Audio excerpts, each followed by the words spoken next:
मैं कशिश और स्वागत है आपका राजनीतिक गलियारे में।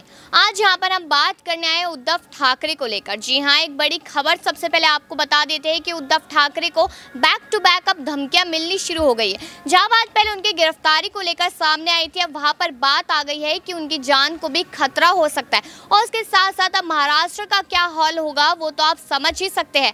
बताते चले कि यहाँ पर राज ठाकरे को लेकर जो खबरें आ रही थी, उनके समर्थक जिस तरीके से भड़काऊ भाषण देते नजर आ रहे हैं, वो सारा इशारा करता है उद्धव ठाकरे को लेकर। उद्धव ठाकरे पर यहाँ पर धमकी का प्रहार किया गया है। बोला गया है कि अगर फिर से राज ठाकरे को परेशान किया गया तो कहीं ना कहीं उद्धव ठाकरे को ये चीज़ काफ़ी ज़्यादा महंगी पड़ सकती है। तो आज इसी चीज़ को लेकर बात करेंगे कि महाराष्ट्र की सियासत जो लगातार गरमाई जा रही है, उसको लेकर यहाँ पर उद्धव ठाकरे को धमकी दी जा रही है। तो क्या लगता है कि महाराष्ट्र का माहौल जो है क्या वो बिगड़ जाएगा? क्या महाराष्ट्र में एक बार फिर से राष्ट्रपति शासन लगने की उम्मीद भी लगाई जा सकती है? इसी तरह की चर्चा करेंगे हम सहयोगी साक्षी के साथ। तो साक्षी, मेरा सवाल ये आता है कि हम लगातार देख रहे हैं कि राज ठाकरे को लेकर यहाँ पर अयोध्या दौरे की बात की जा रही है, यहाँ पर लाउडस्पीकर मामले की बात की जा रही है, लेकिन अब जो खबर सामने आई है कि राज ठाकरे को धमकी दी जा रही थी कि उनको भी खत्म कर दिया जाएगा, जान से मारने तक की धमकी उन्हें दी जा रही थी, लेकिन इसके साथ साथ अब वही सेम चीज़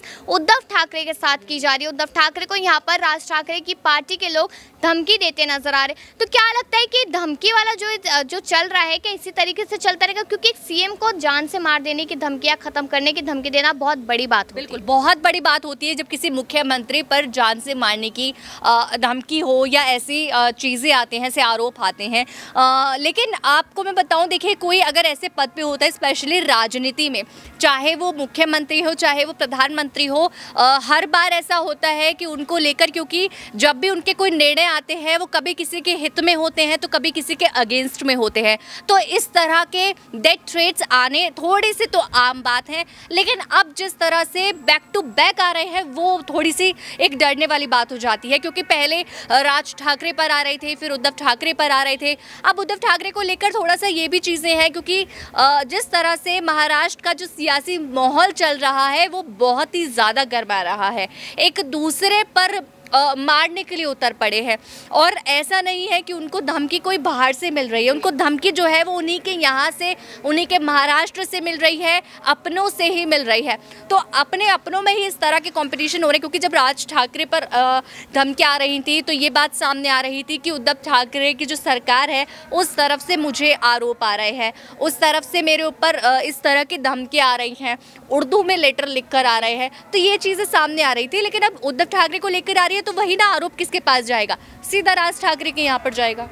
देखिए, आप जिस तरीके से कह रहे हैं कि राज ठाकरे को उर्दू में लेटर लिखा है, तो उन्हें फ़ोन कॉल्स आ रहे थे, उन्हें मैसेजेस आ रहे थे, तो यहाँ पर राज ठाकरे को लेकर भी धमकियाँ लगातार आ रही थी जान से मारने की, और अब वही सेम चीज़ उद्धव ठाकरे के साथ हो रही है। तो कहीं ना कहीं ये चीज़ सोची जा सकती है कि एक दूसरी पार्टी यहाँ पर मनसे और शिवसेना एक दूसरे पर पलटवार करती नजर आ रही है। लेकिन अब अगर हम सवाल ये करते हैं साक्षी कि उद्धव ठाकरे जिस तरीके से अभी चुप्पी साधे नजर आ रहे हैं, अयोध्या के मामले पर बस इतना बोले कि मेरे बेटे जो आदित्य है वो ही जाएंगे 10 तारीख को, और यहाँ पर 5 तारीख को राज ठाकरे जाने की बात करें, और कहीं ना कहीं जो यूपी में है, यूपी में योगी आदित्यनाथ से मुलाकात के लिए तैयार है, यहाँ पर योगी आदित्यनाथ तैयार है, लेकिन ब्रिजभूषण की अगर हम बात करते हैं तो वो यहाँ पर लगातार धमकी दे रहे हैं राज ठाकरे को। वो लगातार यहाँ पर कह रहे हैं कि अगर आते हैं तो बहुत बुरा हाल होगा, मोर्चे पे उतर आए हैं।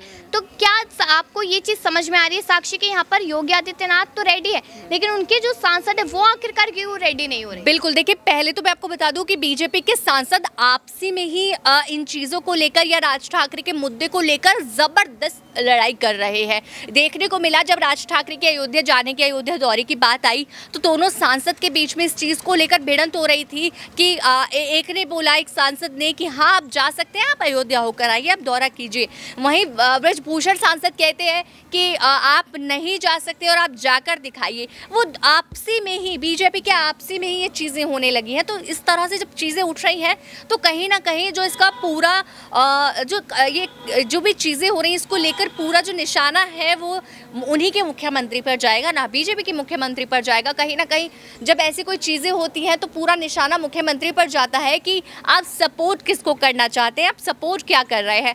वहीं उद्धव ठाकरे की बात आ रही थी कि उद्धव ठाकरे जिस तरह से अयोध्या के दौरे की बात कर रहे हैं अपने बेटे आदित्य ठाकरे की, देखिए वो ये तो बोल रहे हैं कि अब आदित्य ठाकरे, अब मेरा बेटा जो है वो अयोध्या दौरे पर जाएगा, लेकिन लेकिन वही चीज़ है कि जब से राज ठाकरे ने अयोध्या दौरे की बात कही है, तब से उद्धव ठाकरे ने भी अयोध्या के लिए अपनी कमान जो है वो बांध ली इन चीज़ों को लेकर, क्योंकि इन चीज़ों में विवाद चल रहे हैं चुनाव को लेकर कि चुनाव के समय पर उन्हें पता है किस तरह से जो हिंदुत्व जो जनता है, हमें कैसे उनका जो दिल है जीतना है। अयोध्या का नाम लेकर राम भगवान की तस्वीर आप लगा देते हैं उनको लेकर, तो इस तरह से वो कोशिश कर रहे हैं। तो इनका भी पूरा खेल खिल रहा है और वहीं राज ठाकरे के साथ बीजेपी के साथ हो रहा है। देखिए, अगर आपको यूपी की थोड़ी सी जानकारी देते चले तो यहाँ पर बृजभूषण जो है सांसद, उनका ये कहना था कि जो उत्तरी लोग थे महाराष्ट्र में, उनकी लगातार बेइज्जती की जा रही थी। राज ठाकरे लगातार उनकी बेइज्जती यहाँ पर कर रहे थे, तो इसी वजह से उन्हें माफ़ी मांगनी पड़ी कि अगर वो माफ़ी मांगते तो खुशी खुशी आए,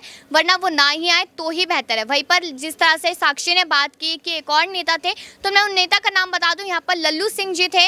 उन्होंने भी लगातार यहाँ पर कहा था कि राज ठाकरे आ सकते हैं। तो कहीं ना कहीं ये यूपी का माहौल ऐसा नजर आ रहा है कि अयोध्या में जो सांसद है वो एक दूसरे से भिड़ंत करते नजर आ रहे हैं राज ठाकरे की वजह से। लेकिन अगर फिर से हम उद्धव ठाकरे पर आते हैं तो उद्धव ठाकरे इस वक्त काफ़ी ज़्यादा परेशान में, एक तरफ यहाँ पर राज ठाकरे को लेकर परेशानी में नजर आते हैं, दूसरी तरफ यहाँ पर नवनीत राणा को लेकर परेशानी में नजर आती है, क्योंकि नवनीत राणा का उन्हें बैक टू बैक धमकियाँ देना, जिस तरह से आज भी लगातार जो खबरें आई थी वो काफ़ी कुछ कहती नजर आ रही थी कि यहाँ पर धमकियों का जो हालात बन चुके हैं, तो कहीं ना कहीं उन्हें अपनी सियासत खतरे में नजर आ रही है। लेकिन अब जान से मार देने की धमकी भी काफ़ी कुछ कहती हुई समझती हुई यहाँ नजर आ रही है।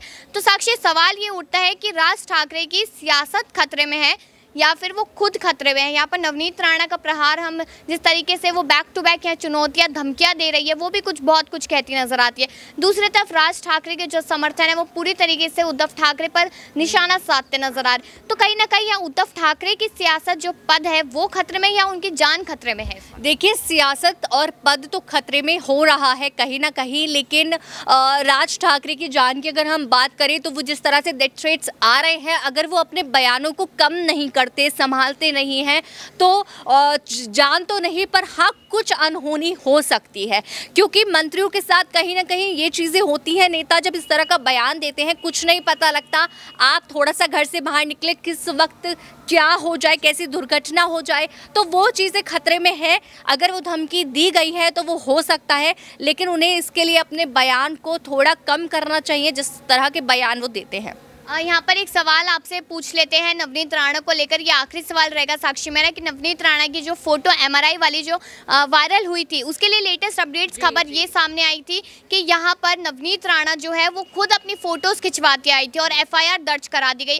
तो इस पर आपका क्या कहना है? अगर एक छोटा सा जवाब आप दें, क्योंकि फ़ोटोज़ क्या सच में नवनीत राणा वायरल करा सकते हैं या फिर इसमें भी शिवसेना की कोई साजिश हो सकती है? देखिए, शिवसेना की साजिश ऐसे हो सकती है, पहले नवनीत राणा की बताऊंगी कि हाँ, उनकी जो फोटोज़ आई थी, जिस तरह से देखिए फोटोज आना, वो एक सांसद हैं, उनके भी बहुत समर्थक बाहर बैठे थे, उन्हें भी ज़रूरत थी कि पता लगे कि उनकी सांसद कैसी हैं अंदर, वो शायद एक वजह रही कि उनकी फ़ोटो बाहर आने की। लेकिन शिवसेना को जो एक भड़काऊ एक चीज़ लगी कि उनकी फ़ोटो बाहर आई, उन्हें सिंपैथी मिल गई पूरी तरीके से, तो वो अस्पताल तक गए, लीलावती अस्पताल पहुँचे, वहाँ जाकर जानकारी निकाली, भड़के कि कैसे आपने फ़ोटो खींचने की अनुमति। लेकिन साक्षी, MRI रूम में तो फ़ोन ले जाना या कोई भी ऐसा उपकरण ले जाना अलाउड नहीं होता है, तो कैसे? बिल्कुल इसी तरीके से, इसी वजह से शिवसेना ने वहां जाकर फटकार लगाई वहां के लोगों को कि आपने कैसे अलाउड कर दिया, MRI के वक्त कैमरे अलाउड नहीं होते, आपने कैसे फ़ोटो खींचने दे दी। तो ये वाली चीज़ें नहीं हैं। और हाँ, नवनीत राणा का वो फ़ोटो देखकर, MRI फ़ोटो जो सबसे ज़्यादा वायरल हो रहा है, उसे देखकर लग भी रहा है कि ऐसे